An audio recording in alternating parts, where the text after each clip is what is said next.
Hello and welcome to another Glass of Bubbly video with me, Christopher. And Oliver.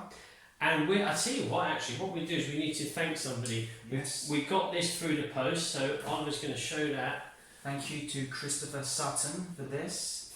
Thanks for that. That arrived in the post this morning. We're really delighted to see that. Christopher, we know quite well what this chap does, and if you're into your movies, he makes amazing movie props. We've got the Ghostbusters trap at our place, which really everybody says when they come through the door, oh, I want one of those. But what Christopher also does is he builds and makes them by hand, the trophies that we give away at the Glass of Bubbly Awards. He also made the big sustainability trophy that currently sits in Italy, I think, with Villa Sandy. So Christopher works with us slightly, and he sometimes sends us a little gift. So thanks to Christopher. We're now going to get on with the fizz. So what we decided to do today, because we did a very big Rosé sparkling wine tasting just the other day, the 50 Shades of Rosé Awards, we've picked 6 wines, 6 Rosé sparkling wines from 3 very tightly connected countries. So we've gone for Austria, we've gone for 2 from Italy, and then 2 across the border to Slovenia. And without literally discussing anything like grapes or production methods, we just want to go for the flavours and tastes and share those with you and see how 3 countries that are very close together showcase different qualities. So first of all, I'm going to start with the Castelnuovo del Garda Cierto DOC Bardolino. I need to learn Italian and pronounce it better than what I do. Vino Spumante, so Spumante Brew, Italy. Yep, this one won a silver medal in the classic and elegant category. Of the Glass of Bubbly Awards, interested, and they're based up towards the northern part of Italy. So we're going to give this one a pop. Lovely.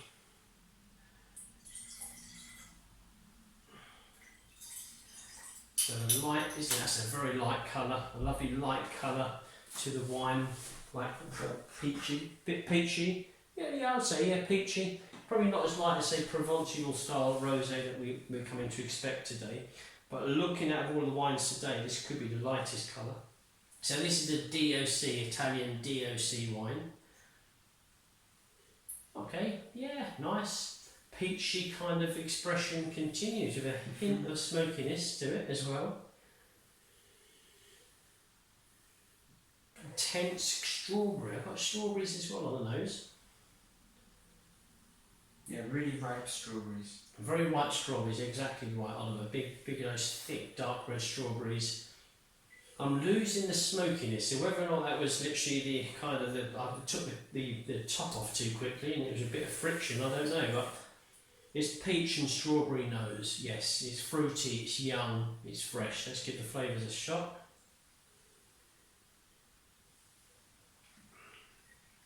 Yeah, very touch dry. Red fruits, dry red berry fruit expression, kind of citrus, yes, acidity, zestiness to the wine. Very refreshing. Summer's Day rosé wine. This ticks the box. It's kind of a quick fade on flavours, so we get to mid palate and then we're kind of disappearing away. But as I just say, something to chill down to, refresh yourself if it's a hot day. This is fine, but citrusy and zesty definitely.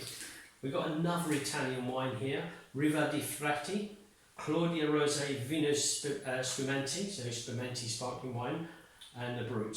And this was a silver in the Summer Days category at the Glass of Bubbly Awards. Summer's Day, so let's see how it will please us if we was having a Summer's Day, which we're not today.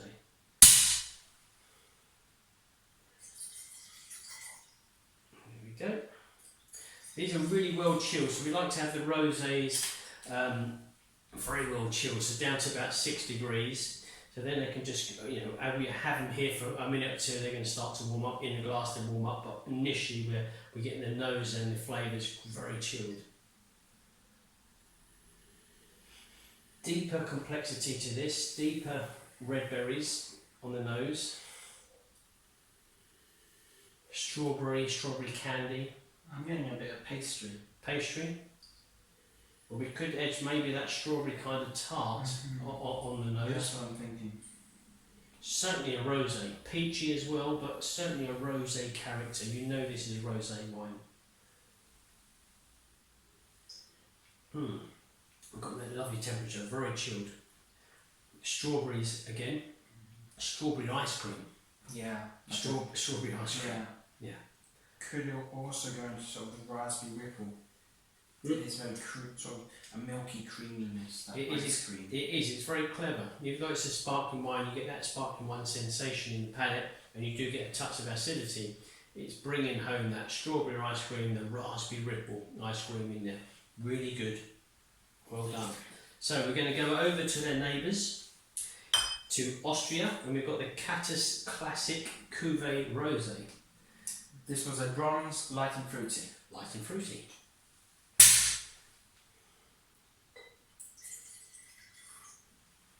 Let's give this one a go.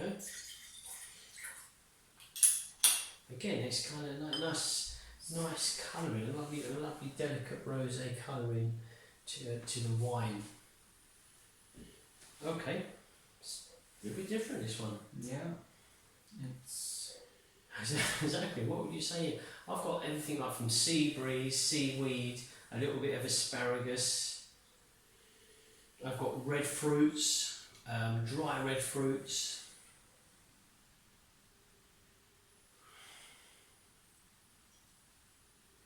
Quite different. It's more savoury over anything like fruity on the nose. I'm going to give the flavour a go, so I'm intrigued to see what it tastes like.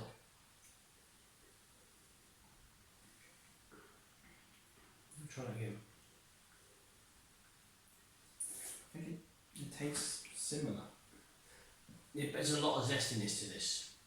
There's a lot of citrus flesh, lemon flesh, raspberry, red berries, freshly picked. I've kind of lost that nose sensation a little bit. I don't get anything like, I want to say, asparagus flavour to it.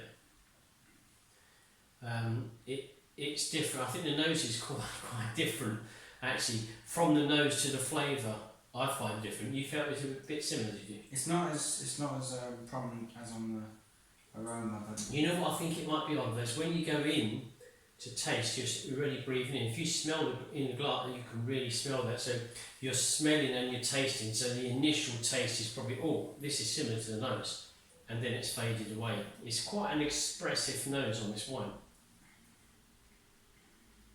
yep, I can see what you're saying. Interesting. So that was a Catus. Again, that was Austria. Now we're going to Müller-Grossmann Brut Rosé Reserve. Silver gastronomic. Silver gastronomic. A warmer rosé colour in here. So a little bit deeper rosé. Give this one a go. Okay, so.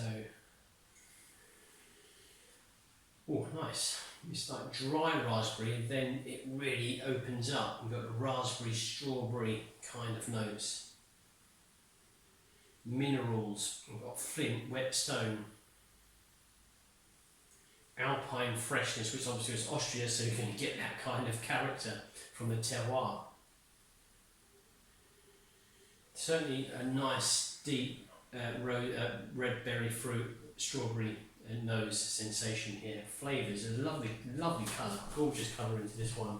Deeper rosé colour into the previous three.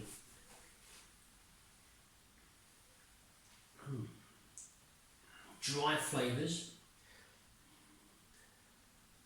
and faint expression of raspberry, red berry, kind of red apple skin as well.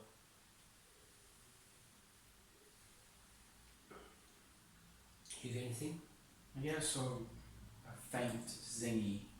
Yeah, I'm pleased you said that. I was going to say a kind of lemon zestiness to it, zingy zestiness to it. So I can understand why it went into the gastronomic category. So you have got the red fruits, but it's also very good at cutting through certain foods, maybe spicy.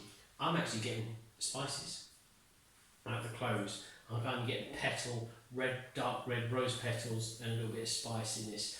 But it starts off as clean, crisp, acidic, kind of zestiness to the wine, and we're closing like with a peppery kind of spicy, floral, dark floral notes. But I can see this cutting through some spicy dishes. So Indian cuisine, this would go very well with. Or barbecued meat, maybe spiced barbecued meats as well. Let's go over. So again, another neighbour. They're all three attached together. This is Slovenia, and this is the Rogotska. Yep, this is the Pinot Rosé Selection Brut. Yeah, They that's won actually a silver medal in the dessert category. oh, dessert category. So we're going to be expecting sweeter kind of flavours. Lighter colouring than the one previously from Grossman. Oh yeah, peach, tropical, pineapple on the nose. Pastry notes as well, but certainly the tropical side. Mango, those kind of fruits you get in those. Yeah, mango, touch of Apple, red apple. yeah, there's red apple, and there's a bit of watermelon or Yeah, melon. yeah, I'll go with that. Watermelon on the certainly fruity, sweet fruits. So nothing sharp or acidic. All the sweet, ripe fruits on the nose. Very good expression of fruit flavours. Flavours are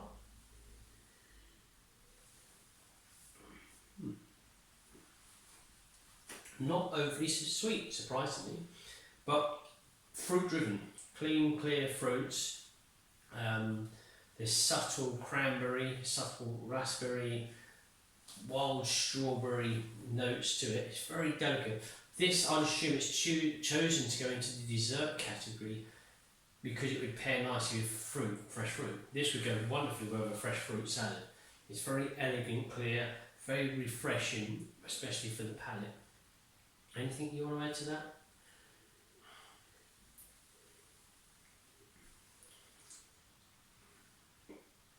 I think that sums up.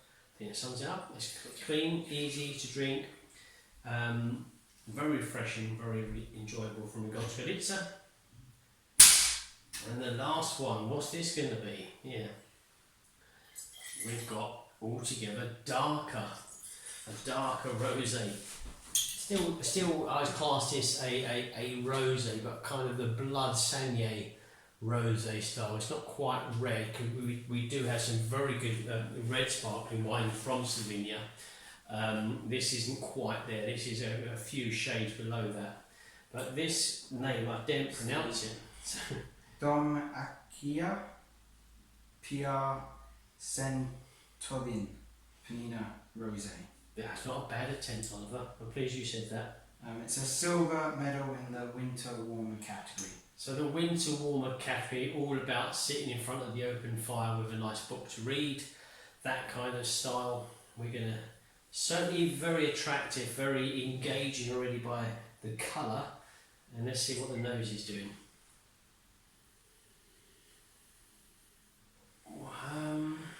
There's a bit of red cherry. There's a bit of red cherry. I tell you what, I saw somebody do. I don't know if it was on a Gordon Ramsay kind of video when they go to he goes to the restaurant and they got some really crazy ideas on the menu. Somebody was barbecuing watermelon. I've seen somebody barbecue slices of watermelon. That's what this is reminding me of. I've never tasted or had barbecued watermelon, but this is what I'd imagine it to smell like. So you've got that. You've got a silky kind of edge. It's not creamy. I don't think it's dairy. There's something silky there.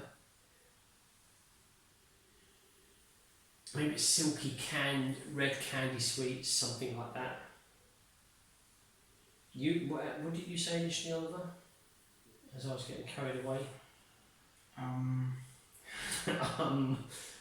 There's red cherries. Red cherries, yeah. Yeah, but I'd go with that. Red cherries. Red cherry skin. It's quite light. It's not overly expressive on the nose. It's not like a big announcement. It's just a kind of subtle "I'm here" expression. But I'm going to say something bizarre as in barbecued watermelon. So flavours are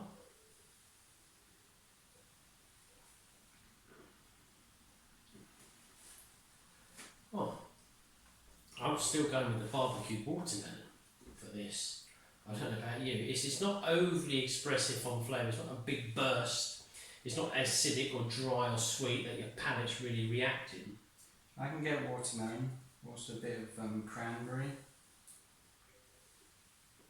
Yeah, spot on, Oliver. Cranberry juice as well. Cranberry juice, yeah. The barbecued watermelon. I don't know if this is what the winemaker was kind of thinking when he was making this wine. Maybe it's just us being a bit flamboyant with our descriptions. But cranberry juice, barbecued watermelon for this one. And I think that's about it. It's not too much. It's quite persistent, that flavour. From the start to the close, that's what it is. Interesting wine. What did we say we got? That was winter warmer. Yeah. Winter warmer wine. Well, look, I think they're all quite different, but they come within quite close proximity to each other with regards to where they are in Europe. They've all got borders with one another. Rosé sparkling wines can vary from the Charmat method, so tank method, to traditional method. All of these countries produce both, and obviously the grapes do change. The terroirs change, especially when we're heading down Italy and what have you, from colder, cooler climates to moderate warm climates. All very good in their own way. They're all quite subtle. I would say my favourite would have to be this one here, which was at the River di Frati. I just thought the way that it delivered the creamy kind of red berry fruits is what a lot of people would typically look for with a rosé sparkling wine. Am I allowed to pick the same one? Of course you can, yeah. Yeah, I'll go for the same one. You agree? Yeah.